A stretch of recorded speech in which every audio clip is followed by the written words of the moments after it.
In the spring of 1925, one of Britain's most celebrated explorers marched into the Amazon with his son and a friend, convinced he was about to uncover the greatest archaeological secret of the century.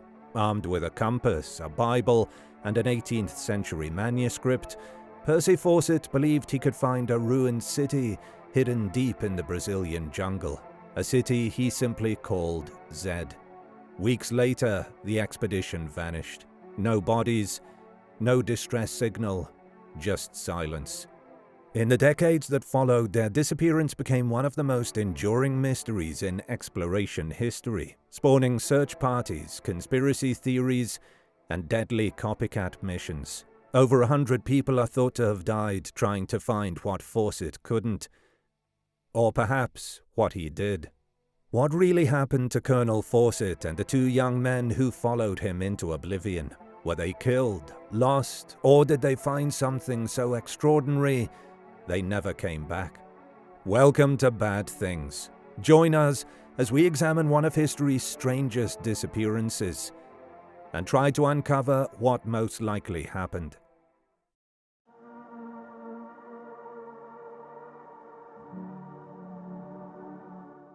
A man obsessed. Born in 1867, Percy Harrison Fawcett came from an aristocratic but financially limited British family.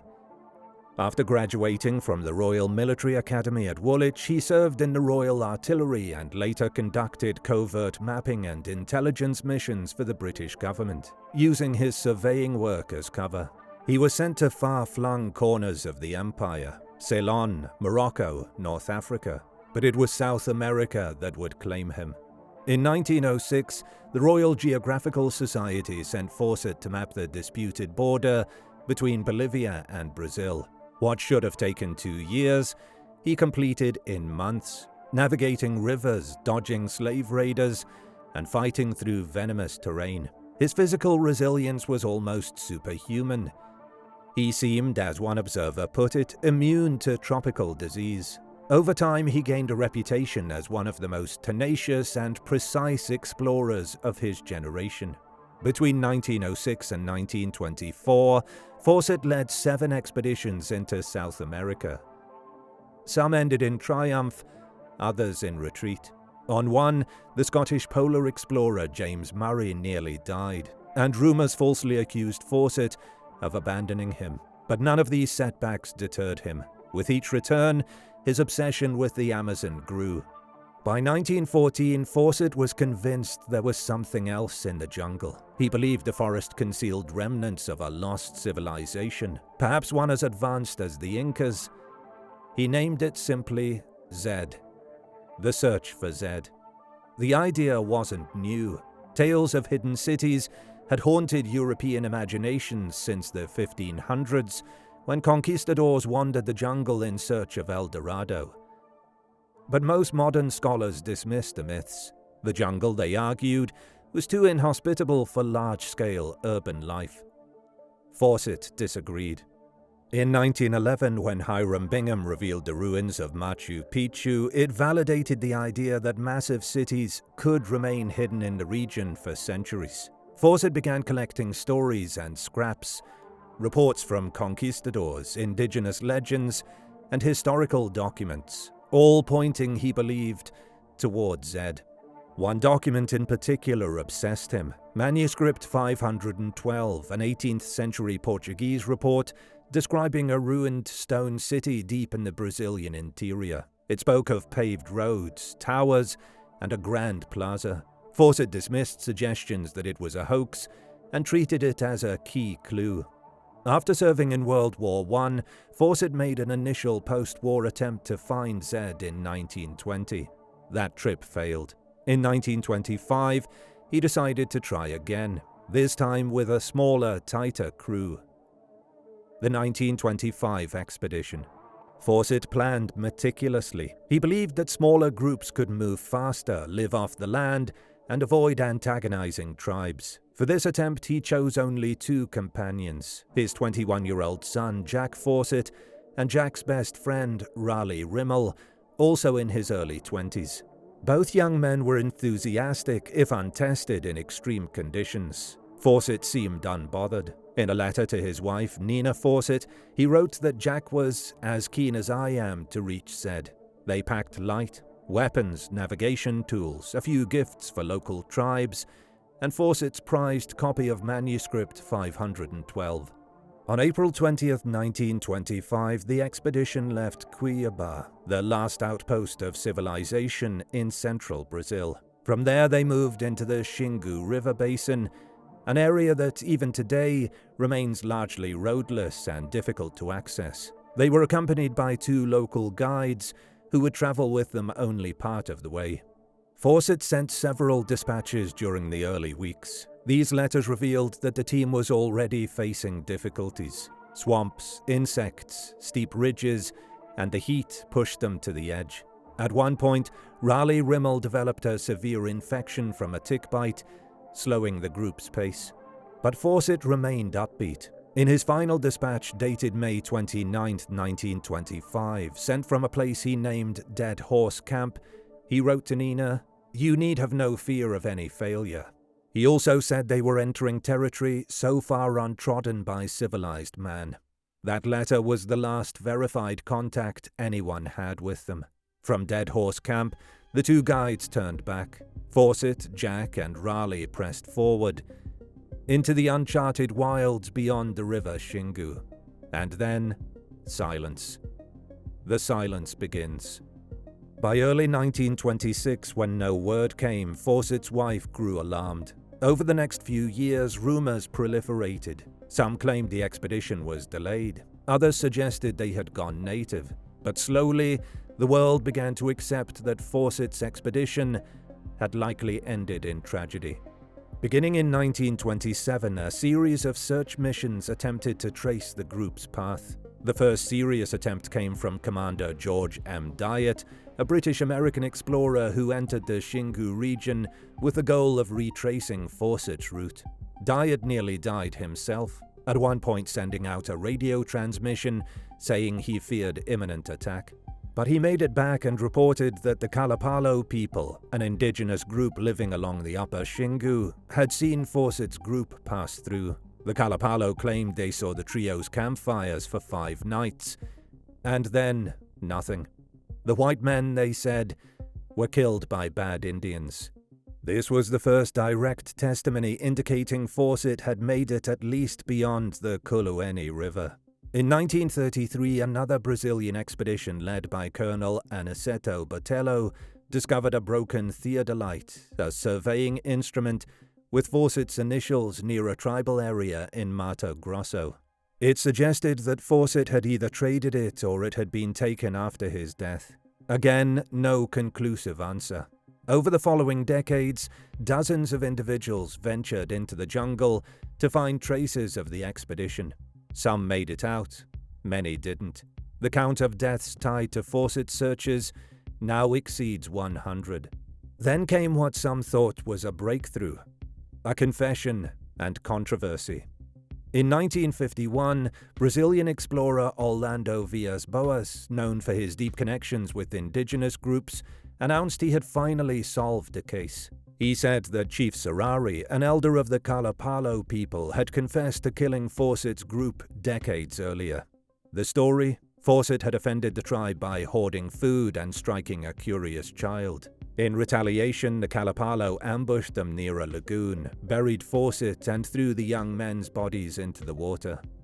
Villas-Boas even turned over bones, claiming they belonged to Fawcett. But this claim quickly unraveled. Brian Fawcett, Percy's younger son, traveled to Brazil to investigate. He brought one of his father's old dentures. When compared to the recovered skull, it didn't fit. The jaw was wrong. The skull was not Fawcett's. Further interviews with the Kalapalo revealed inconsistencies in the story. Some speculated that the so-called confession was influenced by a desire to please Villas-Boas, or that memories had become distorted over decades. The bones were ruled out. The mystery remained. More artifacts, no answers. In 1979, Percy Fawcett's signet ring surfaced, found in a Brazilian pawn shop. How it got there remains unknown.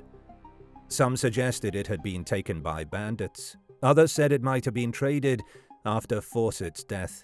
Again, no proof, just another question.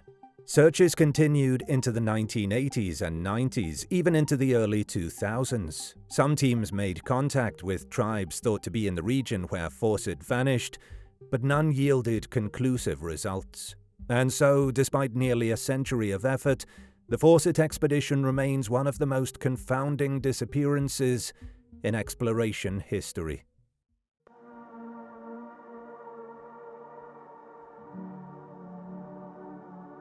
Theory number 1. They were killed by a hostile tribe. Among all the theories, this one seems to command the most general consensus, that Fawcett and his companions were killed by indigenous people after crossing into unfamiliar territory. But even within that idea, the details are murky. And the story keeps changing depending on who tells it and when. First, the Kalapalo people. They are often cited as the last known witnesses to the expedition. Nearly every expedition that retraced Fawcett's path came away with some version of the same story. The trio was seen heading east, smoke was observed for 5 days, and then nothing. But here's the problem. The Kalapalo version of events has shifted over time. In the 1920s, when asked by explorer George Dyett, Kalapalo elders said they believed the men had been killed by others beyond their territory, implying a neighboring tribe. By the 1950s, that version evolved into a direct confession, allegedly told to Orlando Villas-Boas by Chief Serrari, in which the Kalapalo themselves did the killing. That confession, sensational in detail and widely reported, became the dominant narrative for decades.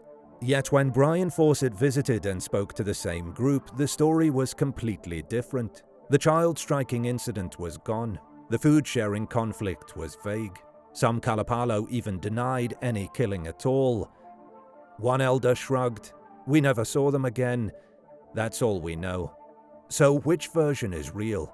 Some anthropologists suggest the confession may have been shaped by what the tribes thought outsiders wanted to hear, especially if those outsiders were offering protection, gifts, or political goodwill. Others argue that decades of retelling may have blurred oral history into myth, especially in a culture where stories evolve communally. There's also the fact that Fawcett may have entered territory not controlled by the Kalapalo, but by groups who left no oral record at all.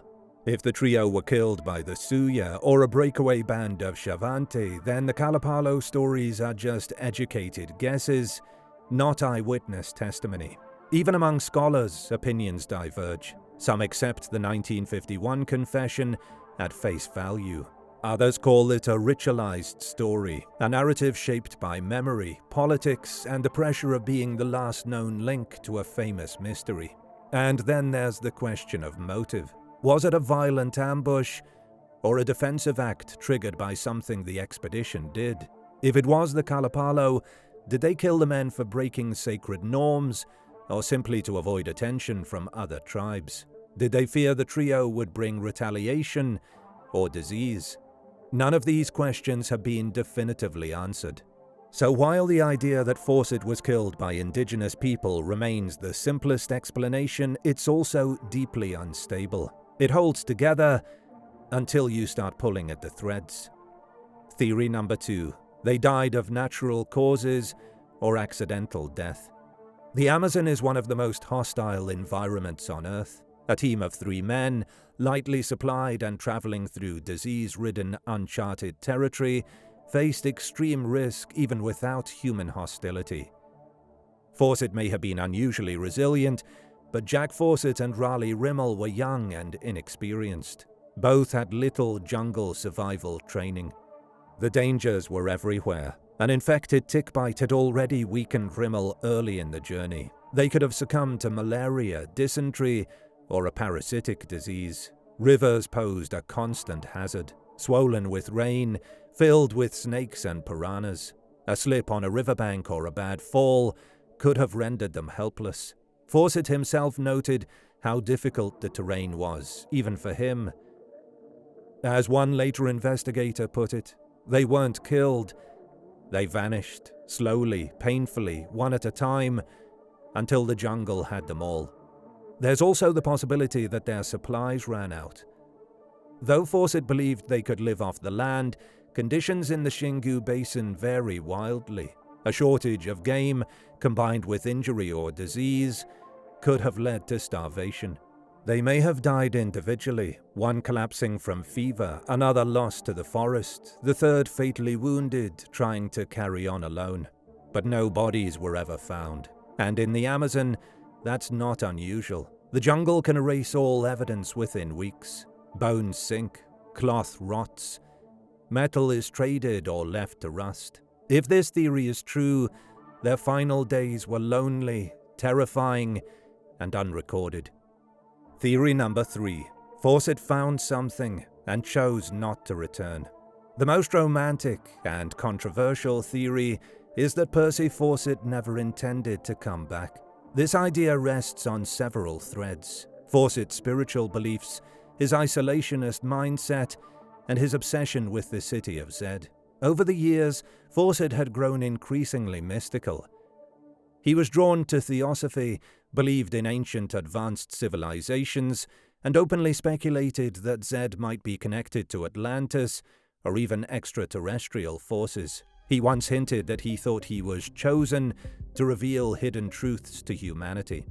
Some believe that Fawcett planned to disappear, either because he found Zed and decided to stay, or because the journey was always meant as a one-way pilgrimage. He had previously written about founding a utopian commune in the jungle, possibly with spiritual or esoteric overtones. A fringe theory even claims he was taken in by a secretive tribe and assumed a new identity. One popular story claimed he became the white leader of a cannibalistic society. Others say he found Zed and sealed it off forever. These stories flourished in part due to impersonators and hoaxes. In the 1930s, a man calling himself Tatunka Nara spun tales of underground cities and secret knowledge, claiming Fawcett had joined him. His stories were later proven false, but by then, the legend had grown. Critics of this theory point to Fawcett's final letters, in which he assured his wife that he intended to return. He also left detailed instructions about what to do if he failed to reappear. Still, the fantasy of Fawcett choosing to vanish, or finding Zed and protecting it, remains popular in books, movies, and public imagination. As novelist David Gran wrote after retracing the expedition, somewhere in the forest perhaps he did find what he was looking for, and maybe that was enough.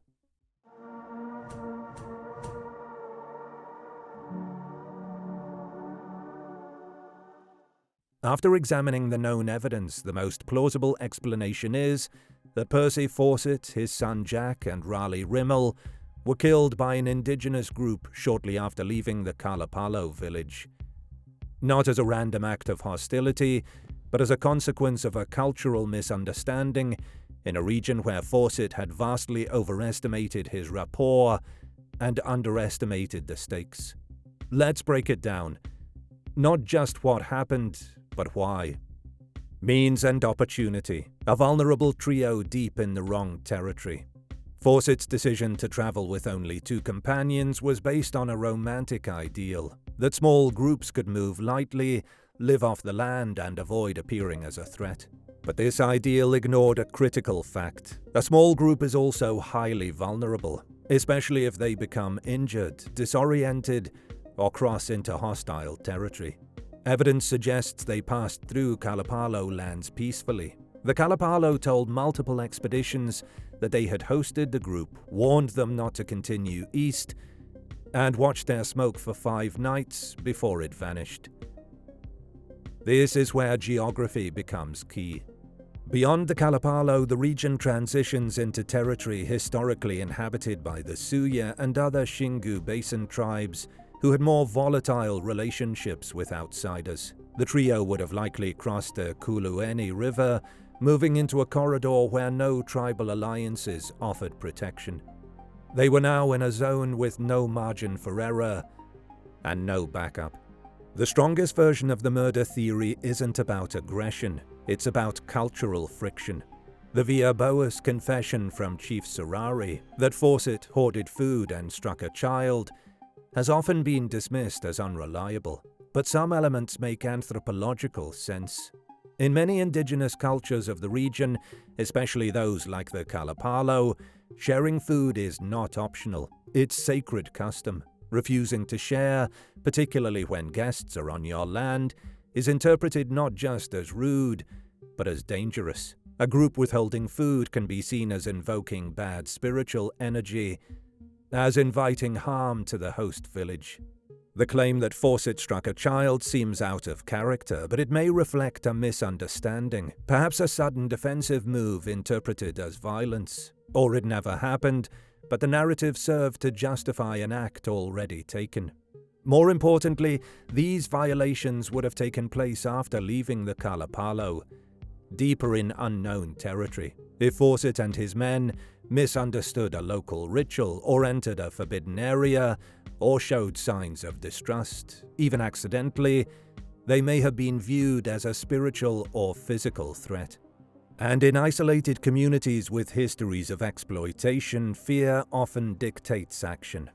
Why didn't anyone find the remains? There are two key answers here.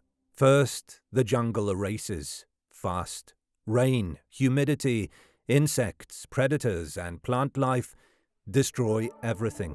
In some Amazonian soils, bones degrade within months. Clothing disappears. Even metal tools rust to nothing. The idea of stumbling across a skeleton decades later is more Hollywood than real life.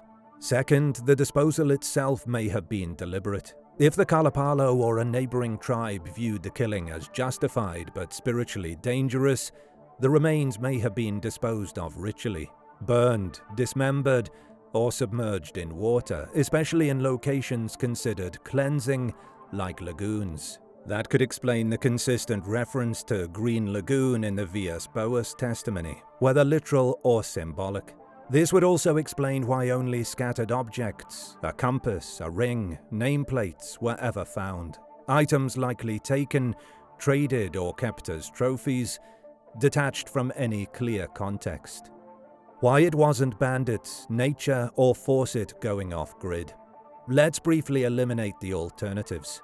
Death by natural causes, while possible, doesn't explain the total disappearance. Even if the trio perished from illness, starvation, or drowning, they would have left behind some trace. An abandoned camp, belongings, bones. And again, their last known location was within proximity of people who reported seeing them. It's unlikely they all simply dropped dead unseen. Bandits were indeed active in Brazil, particularly further west. But in this case, the evidence is thin. No credible reports place bandits in that part of the Xingu.